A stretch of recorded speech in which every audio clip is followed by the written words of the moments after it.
Hello, and welcome to another episode of Critical Weight Theory. Two episodes in a day. I'm cranking them out, I guess you could say. And in this episode, I'm going to basically be putting on my Tony Robbins hat. What do they call them? Self help speakers or self help gurus or whatever. I'll be doing a little bit of that for this episode again. And we're dealing with the art of innovation from chaos to structure. That's what I'm calling this little presentation of an episode. So, we're looking at the foundation of creativity and how it involves raw materials and innovation. And if I had opening music to this episode, there'd be some light and curious piano notes that gently guide you through as I present you with my soft spoken NPR style voice. But I don't have the music going, it's just me talking, and I'm not really that skilled at emulating the NPR style speaker. It's just me being, you know, haphazard about things a little bit. But I do have some notes here that I'm kind of reading off. It's scripted, sort of like Tony Robbins might do. They those types of people, they do stand up in front of a mirror sometimes at home in their fancy mansion, and they recite their speaking points or whatever.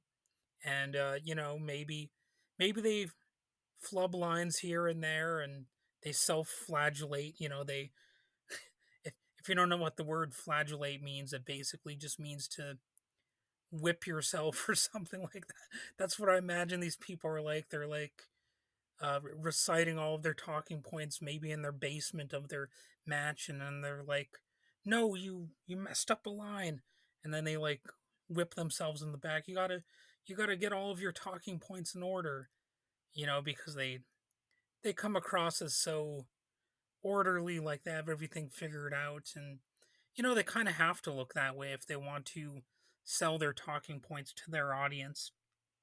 But I'm not quite as professional as that. I'm going to be sort of speaking as somebody who's at least vaguely artistic more than I am a business guru. So, to start with, a fundamental principle of creativity, you have to have raw materials to work with. So, when it comes to the arts, that's stories, emotions, experiences, things like that, and turning them into something special and meaningful is sort of your skill if you're a creative person, if you're at all wanting to, innovate and connect with an audience. Creativity doesn't follow strict rules, but thrives on synthesis. It's kind of a fancy word, right? I'm throwing that out there. It involves combining sometimes disparate elements to spark something new. Creativity must always have something to work with, right? And that means you have to find that something. It's sort of a process, but there are some steps, some handy dandy steps you can follow along the way. But what does this mean for all of us who are trying to be creative? So I'm going to break it down for you. Creativity relies on foundational elements like curiosity, adaptability, and persistence. It's the process of figuring things out as much as it is about making new things happen. And let's see, was that original or did I rip that off? I don't know if that was I don't know if that was me who wrote that down or if I accidentally ripped that off from somebody. I'm just going to look into that quickly cuz sometimes when I write these notes down, I might accidentally plagiarize. Um I don't think I actually did plagiarize that one this time. So that's good. I did a quick little Google search. That just shows you how professional we are over here. And you know, I'm going to actually get into some business concepts here. And that means design thinking. So what is design thinking? It's a process where creativity meets strategy. So yeah, imagine an upbeat modern synth melody, and ooh, can you hear that? It's really easing my talking points along. I was almost going to say oozing my talking points along, but you know, uh, design thinking is kind of a business concept. I think in design thinking, it's a business concept, but it can actually be applied to the arts. I know some of you out there might be like, "I'm an artist, not a businessman, damn it," and you've got a point. Indeed, you are. And we all want to crucify the businessman if we're artistically full of merit. But to some degree, I think this can be applied to the arts without necessarily cheapening the arts themselves or selling out too much yourself. So, design thinking offers a structured framework for creativity. At its heart, it's about innovation driven by empathy and collaboration, or so I've read. I'm not really that much of an artist these days. I'm not drawing and painting like I was when I was younger. But I assume that these principles could be applied. Um, I'll get more into them. So think of it as a toolkit, a process where understanding user needs fuels problem solving.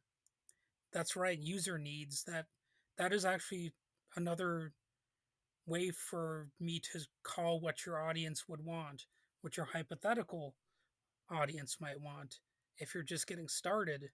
So let's touch on some key aspects of design thinking and how they can actually be applied to art. And by art, that can include music as well, writing, you name it, just anything that falls under the creative banner that you want to call art. So the uh, the toolkit for design thinking includes empathy.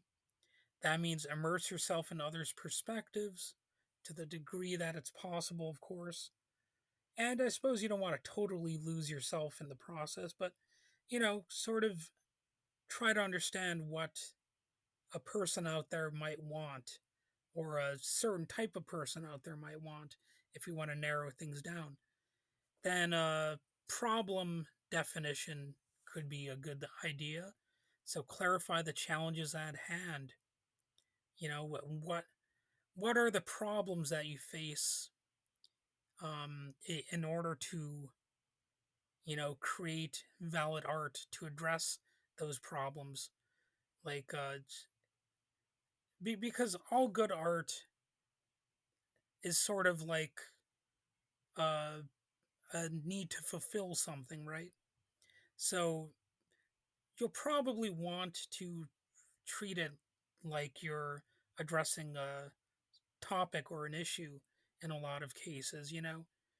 I suppose you could wing it and just not really have a clear concept. Maybe you'll be able to have some innovative ideas that way. And sure enough, that can work, but that's kind of not what we're dealing with in this particular uh, topic in this episode. And then there's ideation, which is where you brainstorm freely. No ideas are bad ideas at this stage. Well, at least hypothetically, I suppose. It's possible that you come up with an idea that's so bad that you'll regret it later, but in the early stages where you're just brainstorming, either by yourself or if you've got a creative team or whatever, you can come up with ideas, bounce them off the wall, see which ones will stick, which ones should be abandoned, etc. And then there's a process of prototyping and testing. Experiment, maybe gather feedback, and refine. So that's unless you're just totally winging it and improvising. Of course, like I'm an improvisational musician most of the time, so that actually wouldn't necessarily apply to me. But I still practice, so I suppose I could say that I still experiment I gather feedback typically from myself because I don't really have a very interactive audience, and I refine things based on what works for me at the very least. And in the rare cases where I get feedback from people about my music or whatever, it can be positive sometimes. So I have an idea that I might be doing something right, at least from some people's perspective. And that's true of the writing stuff I do too. Sometimes I do get positive feedback. Frankly, that's not always going to happen, and a lot of people are just going to straight up ignore what you do. Um, so that's a possible issue. Maybe you're one of the lucky ones, and you have sort of a built-in audience that's almost pre-captured or whatever, and that's great if that happens. But a lot of the times, you're going to have to sort of sell yourself to an audience. And back when I used to do art shows, I kind of dreaded the idea of giving a presentation to sort of almost justify the drawing or the painting that I did. And it can be embarrassing, but it can also seem like you're insulting the artwork itself, because you think, well, shouldn't this be able to speak for itself on its own merits or whatever? But no, I mean the artist community, if you want to call them that, they often like to have these little presentations, and they want to know, what idea did you have? What genre does this belong to? What inspired this, etc., etc.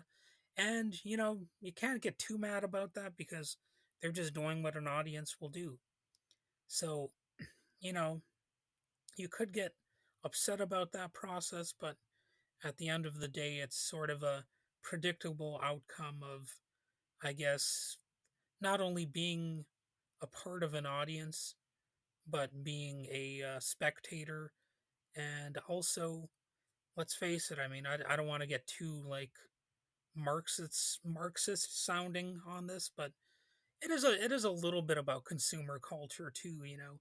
People are sort of trained to look at art from the perspective of how it's sold and how it's marketed, just like they view movies and TV shows that way. So I think that's often applied to genre and, I guess, art in general. People think it has to have some, almost like a market value, like it has to be something that you could justify, or whatever you want to say. So you have to have a grand theme or something like that, or y- you know any number of things, but whatever the audience would want. And if you want to have an audience, you have to keep that in mind and not hate their guts too much. You know. So this iterative process is human centered. It can sometimes align almost perfectly with the author's reflections, where creativity emerges as a survival tool, constantly evolving to meet life's demands. That's the note that I've written down. Yeah, you can probably tell when I'm reading from my notes versus when I'm just winging it. But anyway, another thing I wrote down here is the essential ingredients of creativity. So for this part, you know, it's it's about introspection. So you might picture my words being paired with acoustic guitar parts, something that sounds introspective and deep. So, what fuels meaningful creative output? So, for fun, maybe we'll see how fun it is for you. But here are 12 pillars that hold up the creative process. These are my ideas that I've been willing to put my stamp on. So originality is one. Start out with fresh ideas, if possible. I mean, no idea is 100% fresh, but make it as fresh as possible and put a fresh spin on it. Critical thinking is another key component. Analyze and refine steps and concepts as needed, but know when something's good enough, you know?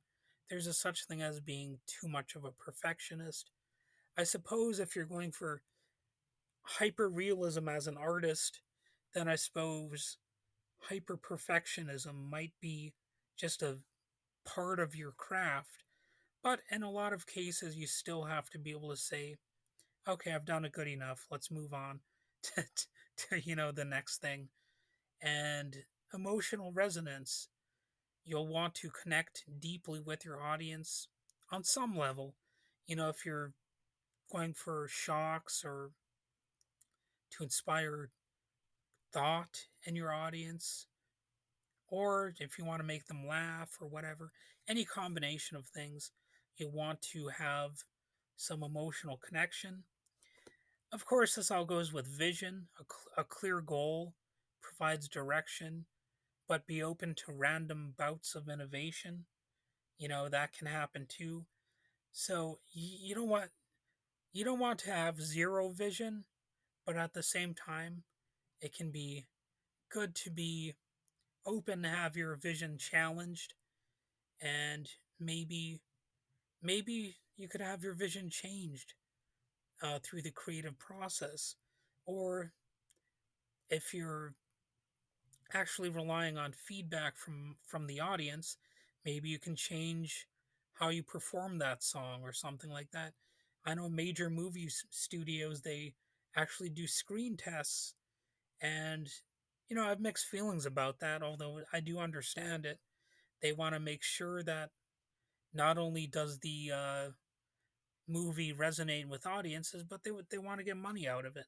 You know, that's one of the ways to cheapen how you do things, but it's a fact that we live in a society where if you're an artist, you're expected to make money like everybody else. And adaptability is another aspect of it. Stay flexible and open to change. Well, I already kind of mentioned that, but I'm just doubling down on that point, I suppose. Technical skills. Yes, some technique can be involved. Mastery of tools can matter, but don't be a slave to the process of mastery. So, as a guitarist, I've over the years learned how to actually be a little bit more like, I don't know, Eddie Van Halen. So I can do like the finger tapping kind of stuff here and there, and I can play pretty fast. I'll never be the fastest shredder, the top gunslinger in the West or whatever. But I can kind of shred a little bit here and there, just because I've been playing for so long. And that's one of the fun things about doing something like playing a guitar is like, yes, you can hold back, and that can be great, but it pays to still learn some of the flashier stuff you can do. And I'm sure that's true with any sort of artistic endeavor too. You might have a certain way that you generally do things, but you'll want to be able to expand your craft at a certain point just so you're not doing the same thing over and over again. you know i i i, I could judge certain artists who have maybe been too rigid in their ways and all that kind of stuff, but at the end of the day, this is about individual preference. So my own preference is to have a very diverse approach, and you know sometimes wing it, and that can be fun. But at the same time, I want to know like the flashier stuff that I can do. And collaboration, it's nice if you can get it. you know Diverse perspectives and rich ideas. That one's not so high on my list of priorities because you know collaboration is just something that not everybody can do in the first place that much when it comes to art. But it is nice to be able to do that if you're a creative person. So definitely keep the door open to that. Persistent approach is good too. Keep going even when it's hard, and sometimes even when you don't know exactly what you're going to do. Um, but at the same time, don't be afraid to take a break every so often. I think that can help too. And I suppose if the creative process is sort of ruining your life and your mental health, then maybe you do want to just throw in the towel, which is an expression I've heard. I still don't know exactly what throw in the towel means all these years later. Um, but I'm pretty sure it means to quit. So, not that you should generally consider quitting, but if the creative process is that troubling for you, maybe you should just try something else. And curiosity, that is just asking what if, that's a part of the creative process. Risk taking is another one. Experiment fearlessly sometimes, like I've been known to do. Like, I hate to brag and pat myself on the back, but I've definitely done some oddball stuff when it comes to my approach to guitar. So, like, I at one point recorded myself, well, at numerous points, I've recorded myself playing with a serrated knife on the guitar strings. So that's something most people would not recommend. But I'll be damned if it didn't actually create some interesting results. I wouldn't recommend that for everybody, but I've done it. So that's called being an experimental musician right there. And, it can be pretty neat to just push the envelope every so often. I don't do that kind of stuff as often as I did back in the day, but it's it's a it's a fun thing to see. What will this do if I try doing things this way? And one of the things that I've done and also is in the guitar strings I put metal objects, and that's called prepared guitar, just like John Cage used to do prepared piano. And what's interesting about that is that a lot of people have done that. Like Sonic Youth have done. Well, I shouldn't say a lot of people have, but you know, a fair amount of people like Sonic Youth did that a lot, and of course John Page did that with his or John Cage. Did I call him John Page? Jeez Louise. But anyway, John Cage did prepared piano pieces, and they are pretty decent. A lot of that type of experimentation, it'll make you sound different from anybody else. Or I suppose if you're like a visual artist, there's still room for experimentation. I wouldn't say that everything has been done. I think there's still a lot of innovation that can happen. And in this day and age with AI, you're going to want to be more experimental than ever if you want to give yourself sort of a cutting edge that makes you different. So I'm not saying you have to do like avant garde stuff that nobody out there will ever listen to. That's my forte. You don't have to try to ape my style, but just be experimental enough, just be different enough that people will remember it. And attention to detail is another thing. Don't be afraid to polish your work for impact. That might ruffle the feathers of the purists out there. But again, to use the musical example, I often find adding effects to the recordings that I've done can actually be pretty transformative. Like I'll add a wah effect here or a chorus effect, and hey, maybe some reverb. It often actually does improve the way things sound. And sometimes, you can go a little overboard with it and maybe even ruin a track. But, if you're careful, it can help. And, the same premise can be applied to a painter. You can refine your style. And of course you can make mistakes that way, just like with music, but it can definitely be good to know when to expand on something, but also when to draw the line and say, this is good enough. I don't need to add anything else to it. And of course, well, this should almost be in the number one spot, but whatever, I'm saving it the best for last, I guess. Storytelling. That's another thing that a good creative person will take into account. So you might want to try wrapping it all in a compelling narrative, you know. And if you're like me and you're just doing instrumentals, you might want to come up with a creative song title, and that can actually change how people will hear the piece of music, you know. That can be a part of the narrative about the track. And if you're creative enough, you can, if you're a musician, let the sounds kind of tell their own story. And that can definitely be an adventurous approach to music.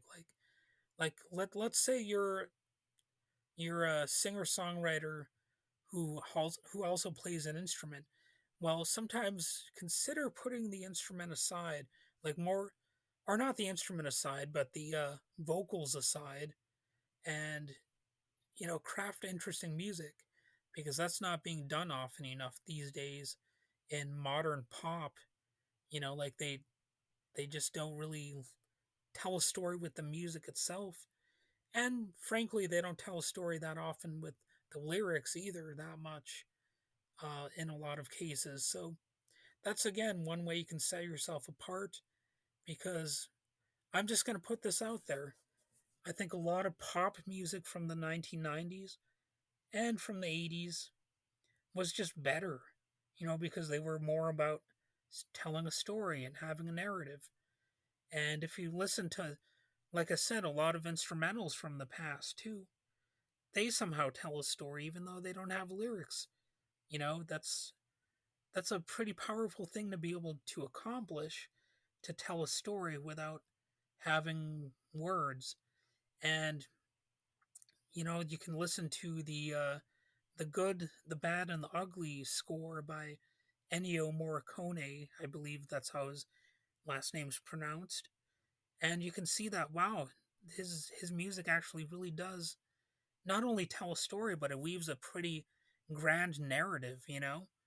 Like, you don't necessarily know what the story is, but it's probably pretty epic and kind of badass. Just go ahead and listen to the good, the bad, and the ugly score, and you'll see what I mean. But anyway, uh, those are my 12 points. So by balancing all those different elements, I think creativity becomes a force of connection, innovation, and resilience. So I better wrap things up here. I've been blabbing for enough of time.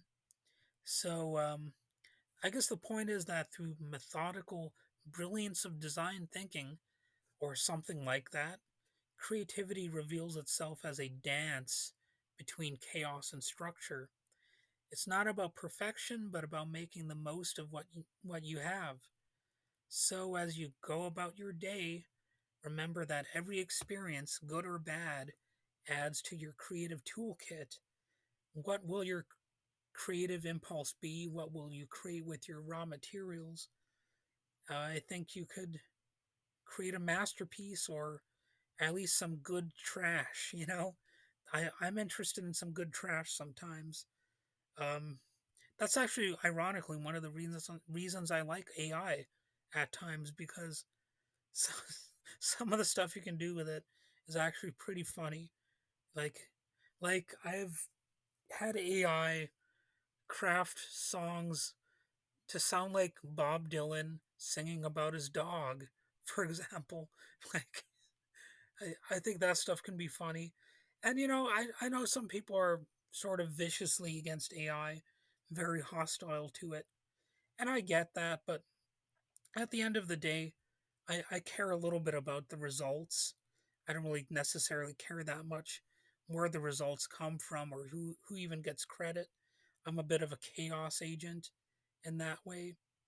I don't really believe in plagiarism per se, but I don't think it's the end of the world if an idea is unoriginal yet fun and inspires people to think and laugh and all that kind of stuff. I don't really care that much the source of something. That's why, I'm not, even though, like I said, I'm not into plagiarism. I still, I'm not offended by it necessarily personally, just like I'm not offended by tons of stuff uh, that happens in the world. Um, I guess I've become numb to a lot of it over time. And when it comes to just things that can make a person laugh, I think I think it can just be healthy wherever it comes from. Life's too short to really worry that much about these things. You know. So on that note, I'm not saying don't be creative. Obviously, you don't want to rely too much on AI content for your experience of humor and art. But just don't let don't let the new technologies that exist just ruin your time and make art into a miserable thing. Maybe the solution to all of this stuff is to sort of combine these elements. I think I think it's too much of an either or where people are like, oh, AI is just ruining people's ability to make art. No, I think it could just be augmenting it. The true test will be how people are able to cope with these potentials, or these potentialities, I should say, and sort of roll with the punches and combine original art with stuff that's created by AI and other technological innovations. And, you know, well, I got a little bit sidetracked there. So I'll just say that until next time, stay curious, stay creative, and keep exploring the crossroads of your own imagination. And don't trip on your shoelaces.